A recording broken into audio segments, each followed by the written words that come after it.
In Lagos, women rushed to a smiling market man who sold bras and pants at prices too good to be true.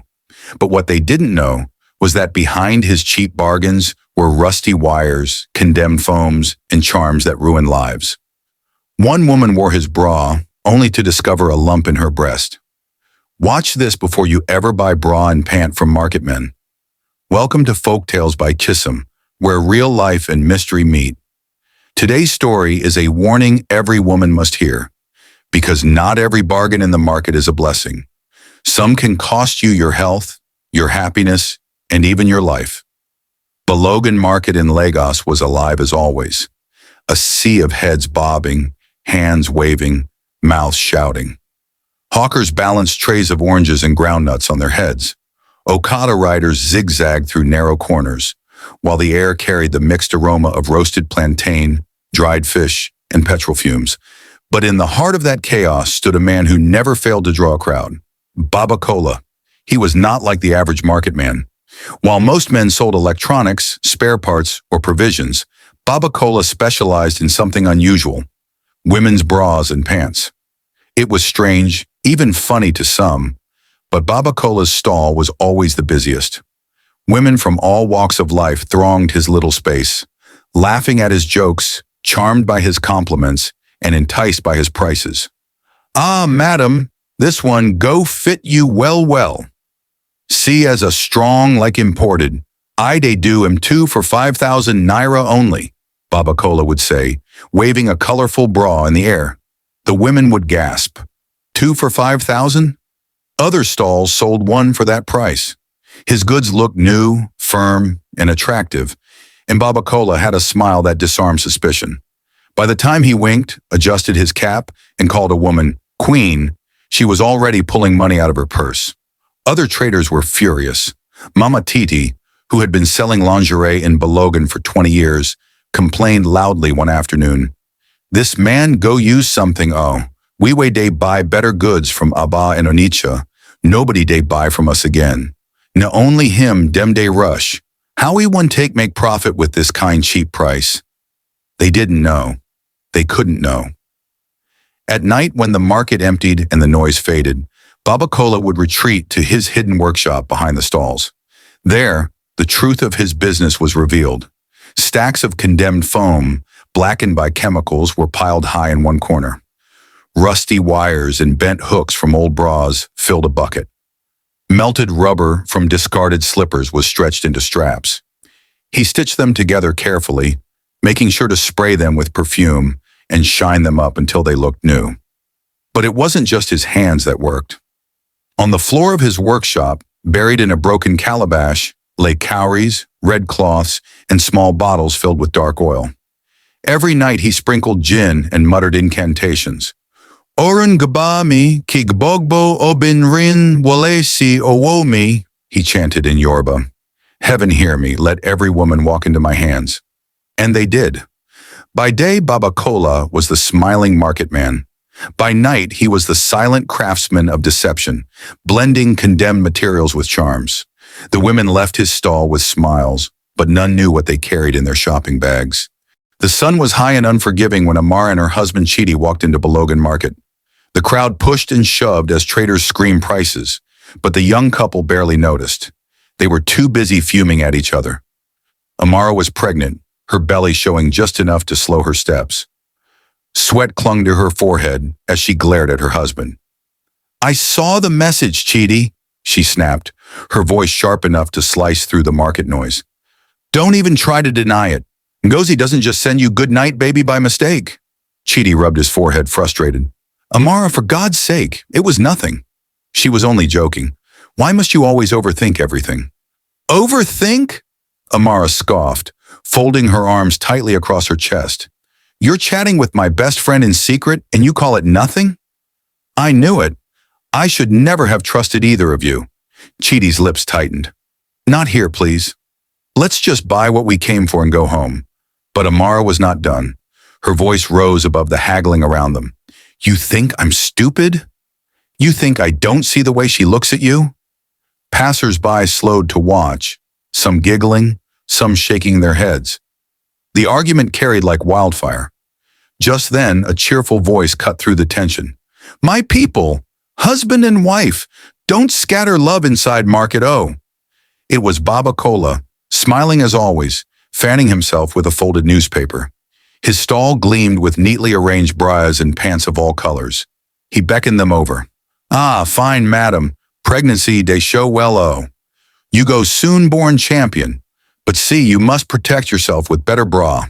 This one's strong, imported, original. I do am for only 2.5, just for you." Amara turned her head, uninterested. She wasn't about to fall for a market man's sweet tongue, not when her marriage was crumbling before her eyes. But Baba Kola wasn't done. He picked up a red and black bra, pretending to admire it, then pulled out his phone. "Yes, madam. That bra still day. One customer just reject but if you come quick, I go keep it for you. If it sell fasto," he said it loud enough for Amara to hear. She froze, her eyes darting back to the bra. Something about the way he said it made her feel like she was letting go of something valuable. Was it really that good? Was someone else already rushing to buy it? Chidi sighed. He noticed the hesitation in her eyes. He didn't have the strength to argue anymore. Pulling out his wallet, he said flatly, "Fine. Let's just buy it and go home." Babacola's grin widened as he packed the bra and slipped in another pant set as bonus. He handed the nylon bag to Amara, his eyes gleaming strangely as he said, "You made the right choice, my children." "You will not regret it," Amara mumbled a thank you and walked away. But as they left, she couldn't shake the feeling that Babacola's smile lingered too long, and his eyes had followed her in a way that made her skin crawl. That night, after a tense, silent drive home, Amara put away the bag in their wardrobe. Hours later, still angry, she bathed and wore the new bra. At first, she admired herself in the mirror. It looked firm, the straps sat snugly, and the support felt strong. For a moment, she even smiled. But by midnight, her smile had faded. She woke up scratching furiously. Her skin tingled with a burning itch, and faint red rashes spread across her chest. She sat up, panting, clutching her belly. Chidi stirred beside her. "What is it again, Amara?" he asked tiredly. "Nothing," she lied, forcing herself back down. But deep in her chest, something felt wrong. Very wrong. Morning light filtered through the curtain lace like thin threads of gold, but Amara didn't feel the warmth. She rose slowly, wincing. The itch had become a sting, the rash, an angry map spreading under her collarbone. She dabbed shea butter and coconut oil around the edges, praying it would calm her skin. It didn't. "Amara, hurry up," Chidi called from the sitting room, tying his tie with one hand and scrolling his phone with the other. She stepped out, folding her arms across her chest to hide the redness. "I'm not feeling too good." He glanced up. His eyes softened for a second, then the softness evaporated. "Is it not because of the shouting you did yesterday?" Pregnancy and stress don't mix. Amara bit her tongue. "I'll stop by the hospital after I pick the list from Mama Ifeoma." "Do," he said, checking his reflection in the television screen. "I'll be late." "No." He stopped himself. "The office needs me." By noon, she was walking carefully through Alabarago to catch a kiki to the clinic. The city roared around her, bus conductors cursing, tomato sellers hailing, a distant siren carving the traffic sea. Amara kept her hand on her belly and her mind on the rash. At the hospital, the nurse frowned as she took Amara's vitals. "Your blood level is low," she said gently. "Have you been very tired?" Amara nodded. "And there's pain." Here she touched the upper left part of her breast and flinched. A doctor with oval glasses, Dr. Femi, entered. He listened carefully, asked calm questions, then motioned for an exam. Minutes later, his brow creased. "I can feel a small mass," he said, measuring with the pads of his fingers. "It could be a fibroadenoma. It could be an inflammatory reaction. You'll need a scan. We'll run more tests today, but I also want you to rest, eat well, and avoid any new products on your skin." "My bra?" she asked, heat rising behind her eyes. He shrugged in that careful, clinical way. "If it's new and you notice symptoms right after, stop using it. Some materials contain irritants. Some hooks are rusty. Straps can carry residual chemicals if they're made in uncontrolled conditions." "We see things," Amara nodded, throat tight. Uncontrolled conditions. The words flashed like a warning sign.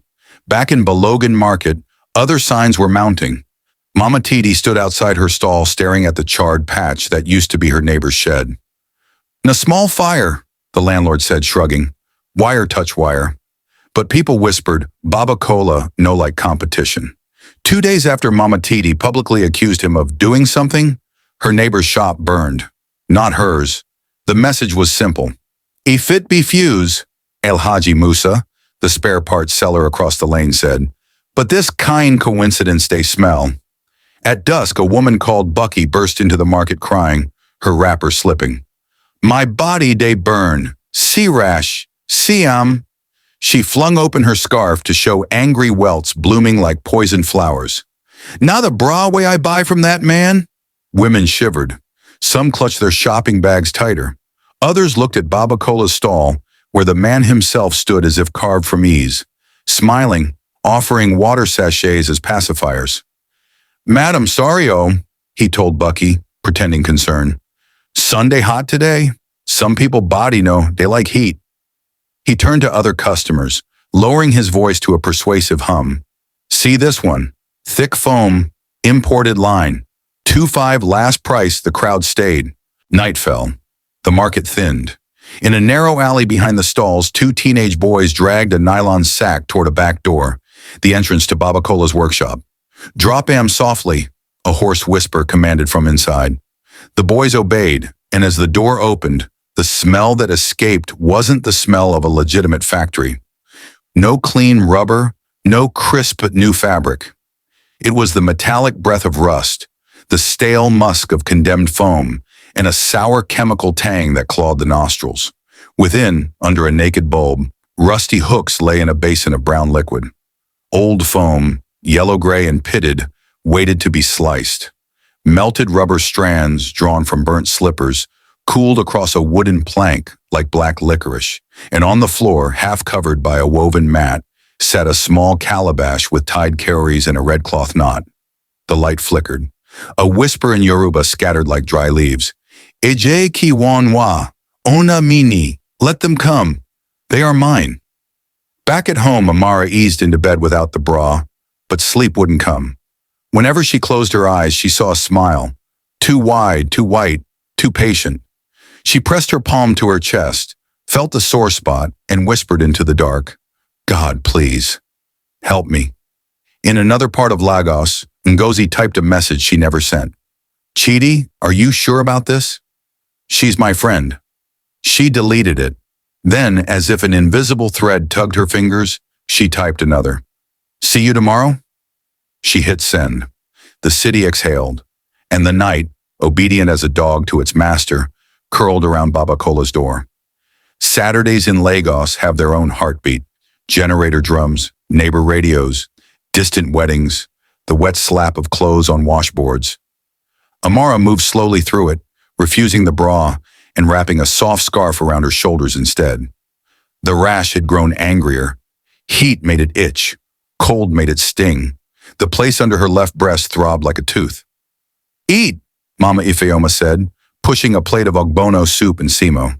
"Strength first, sense later." Amara smiled weakly and obeyed. The older woman watched her with eyes that understood sorrow's grammar. Pauses, ellipses, unspoken conjunctions. "There are 2 kinds of trouble in this world," Mama Ifeoma said finally. "The one man makes with hand, and the one man invites with mouth. Both can kill." Amara's spoon slowed. She thought of Babacola's workshop she hadn't seen, but could already smell in her imagination. She thought of Chidi, of Ngozi's messages, of the crack that had opened in her marriage the moment anger found a stool and sat down. By afternoon, Amara forced herself to attend Auntie Nkem's wedding. She wore a soft lace blouse over a camisole, refusing anything that touched the rash. The hall glittered. Gale galaxies, Agbada constellations, Yolof as bright as celebration. The talking drums spoke in riddles of joy. But halfway through, the earth tilted. Her vision pinholed. Sweat chilled her back. Amara grabbed the chair's edge and slid to the floor. Shouts, hands, a car. The blur of a ceiling fan spinning like an impatient clock. At the hospital, Dr. Femi's voice cut steadily through the worry. "You're dehydrated. Your hemoglobin is down, and there's inflammation. We need that scan and lab. Today, hours later, a radiographer squeezed cool gel onto Amara's skin and moved the wand with careful circles. The grayscale image pulsed. The operator frowned, pressed deeper, then typed something on the screen. "Doctor will explain," she said. Back in the consulting room, the air tasted like fear's older cousin, foreboding. Dr. Femi leaned forward. "There's a mass we need to investigate. It might be benign. It might be an aggressive, inflammatory reaction. We can't label it now. But it's not nothing." Amara clenched the paper sheet. "Will my baby be okay?" He hesitated, then chose caution. "We will act to protect both of you. But you must stop anything that irritates the skin. No new creams, no perfumes on clothing, and no questionable fabrics touching that area. Honestly, I've seen reactions from bad materials. Recycled foam, untreated rubber, metal hooks with rust. They can trigger infections, abscesses, even complicate underlying conditions." The door opened a little. Chidi poked his head in, eyes startled. "I came as soon as I saw your message." Amara's heart lunged and landed clumsily. "Where were you?" With the boys," he lied. And the lie was a cheap shoe. You could see the glue. She looked at his hands. Her imagination supplied Ngozi's perfume like a phantom. She said nothing. Silence can be scarier than any scream. They drove home without touching. On their street, a neighbor's TV blared a local health report. A young woman, 23, has been diagnosed with stage 2 breast cancer after prolonged skin irritation allegedly linked to cheap lingerie materials bought in the market. The reporter didn't say from whom. He didn't need to. The city is a rumor factory. Amara's phone pinged, a voice note from Buki, shaky and angry. "Sister, my own don't pass rasho. I get fever. My breast they pain. Now from that man's shop I buy—" The message cut. Night made the apartment a theater. Amara lay awake, the ceiling dark as unopened mail. Chidi's breathing beside her had the even rhythm of a man trying to sleep inside a lie. When his phone lit up with a new message, she didn't look. She had already seen enough. At that same hour, under a single bulb, Babacola tied 7 knots into a red cord and dropped them into a calabash. He stuck 3 rusty hooks upright in dirt, whispered a name, Mama Titi, and blew gin over the hooks. Then, satisfied, he turned back to the table and sliced another square from a block of condemned foam, the knife leaving a wet squeak. His smile never faltered. Men who sell death rarely frown at the work. On Monday, the market woke with a fever. A blogger named Yemisi Reports posted a thread, photos of a shack behind Balodon, a basin of brown water with metal glinting inside, foam blocks that looked like dead sponges, a pile of melted rubber strips beside a charcoal stove, and a close-up of a calabash with cowries half buried in sand. The caption read, "Investigation: How a popular market man assembles cheap bras with rusty hooks, condemned foam, and jazz. Women report rashes, lumps, infections. Authorities, please act." Comments exploded like generator backfires. "I bought there last week. My body day itch. Why you not call 'em name? What den NAFDAC do? Juju or no juju, this no wickedness." By noon, 2 men in faded security uniforms hovered near Babacola's stall, unsure if they should be brave or careful. He welcomed them with cold minerals and warmer smiles. "Gentlemen, Legos heat no de pity person, no?" But the women weren't in a mood for soda.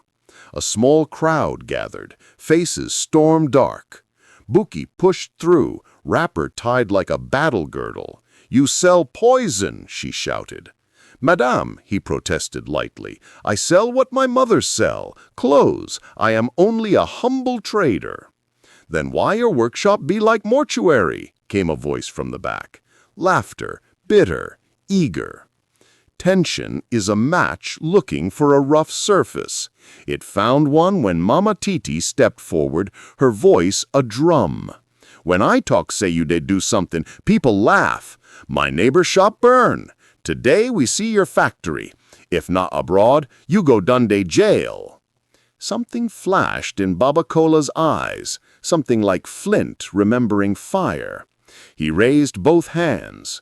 If anybody bring police, I go cooperate. But before you condemn person, make you show evidence and my goods cause all your sickness. From the crowd, a young mother tugged her blouse and showed the angry welt of a spreading rash. Evidence they my body. Phones rose. Videos recorded. A trader threw the first insult. Someone else threw a bottle. It shattered a foot from Babacola, and the stall erupted.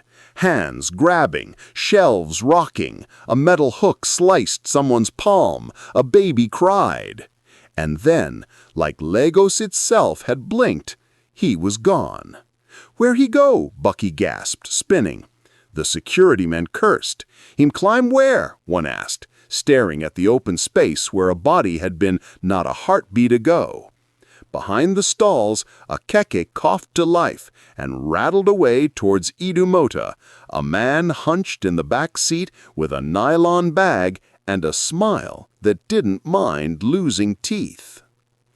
Evening News gave the story a bigger mouth. Yemisi Reports did a live stream from outside NAFDAC office demanding action. A doctor from a public hospital explained how irritants and contaminants in poor-quality materials could inflame skin, trigger infections, and complicate pre-existing conditions, sometimes revealing underlying cancers faster than they would have surfaced. The clip went viral in 3 hours.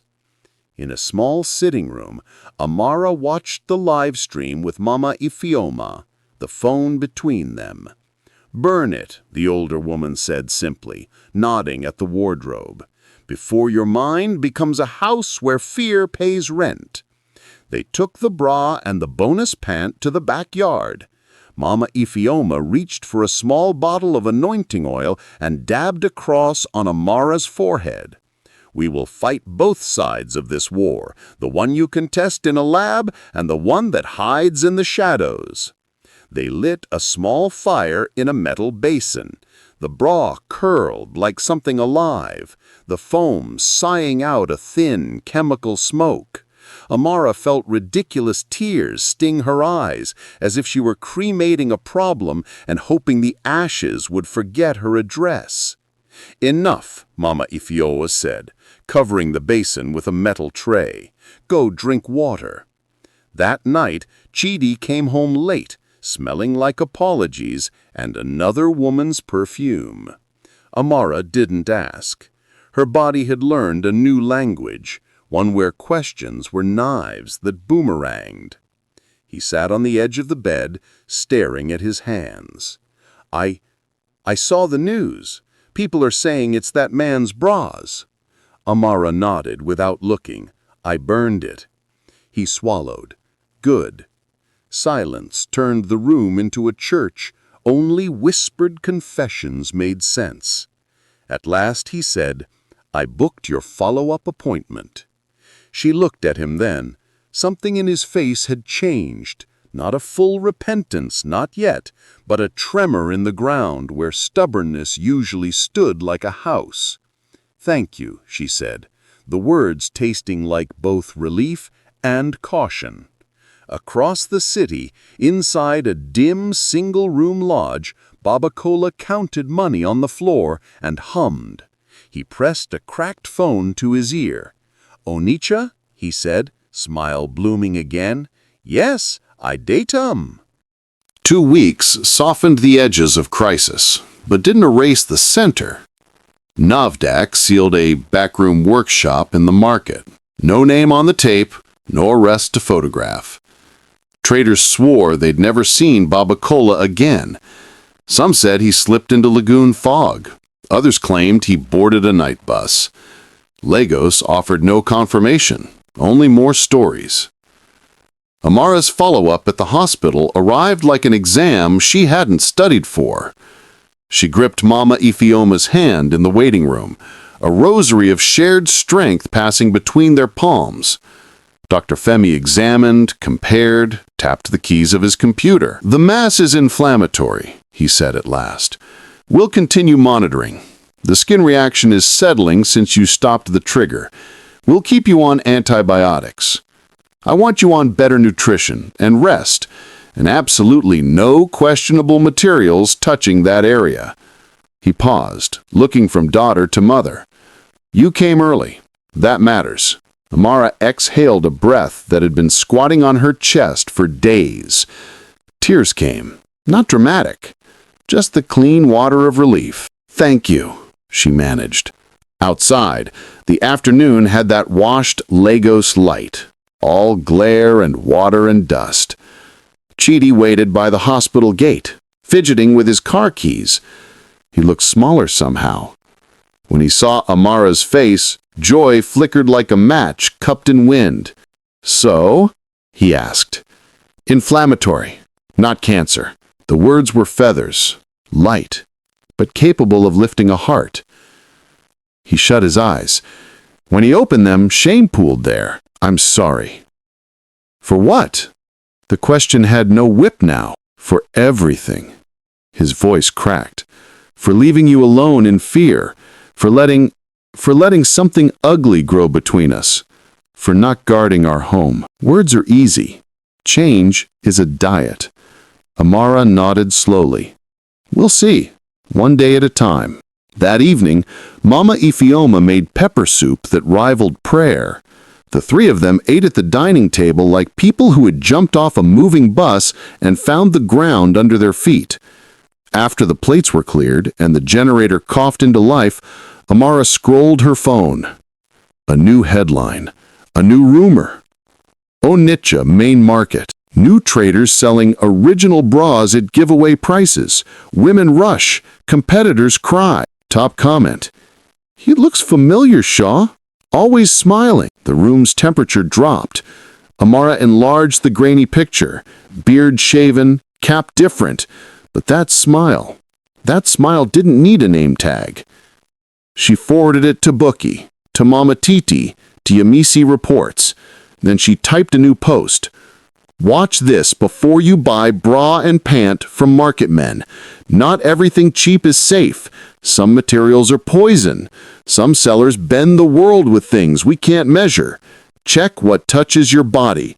Pray over what enters your home. Spread this to your sisters, Lagos to Onitsha to everywhere women bargain with men who bargain with their destinies." Her phone buzzed with shares and comments. Women added their stories. Rashes that bit like ants, straps that blistered like wicked sun, hooks that stained with rust like old wounds. The thread grew arms and legs and ran. Late that night, Amara stood on the balcony. The city hummed. Generators, laughter, a nearby mosque calling out, a church beyond replying. Lagos reminding everyone that faith is the city's second language. Chidi joined her, bringing a wrapper to warm her shoulders. "We'll replace everything," he said softly. "From trusted shops. We'll do it together." Amara nodded. "We'll tell others too." They stood like that a long time, night wind tugging tiny hairs along their arms. Somewhere in Onitsha, a man arranged bras by color and smiled at women who smiled back. But in Lagos, in that balcony silence, Amara decided the story would not end with fear. She would visit churches and women groups. She would film a short clip in simple English and Pidgin. She would teach strongly and gently about materials, certifications, skin reactions, early checks, prayer, and wisdom. Later, lying in bed, Amara pressed her palm lightly to the spot that had frightened her and whispered a stubborn vow. "My body is not a marketplace." The city slept with one eye open. The rumor took a bus to Aba, a taxi to Benin, a tricycle to Mile One.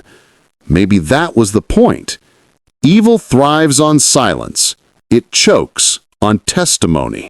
Weeks later, an unmarked van pulled up to a lane in Onitsha. Men stepped out wearing jackets with letters that announced authority. They moved like people with an address and a warrant. They didn't find Babacola. They found rusty hooks, condemned foam, melted rubber, and a red cloth knot.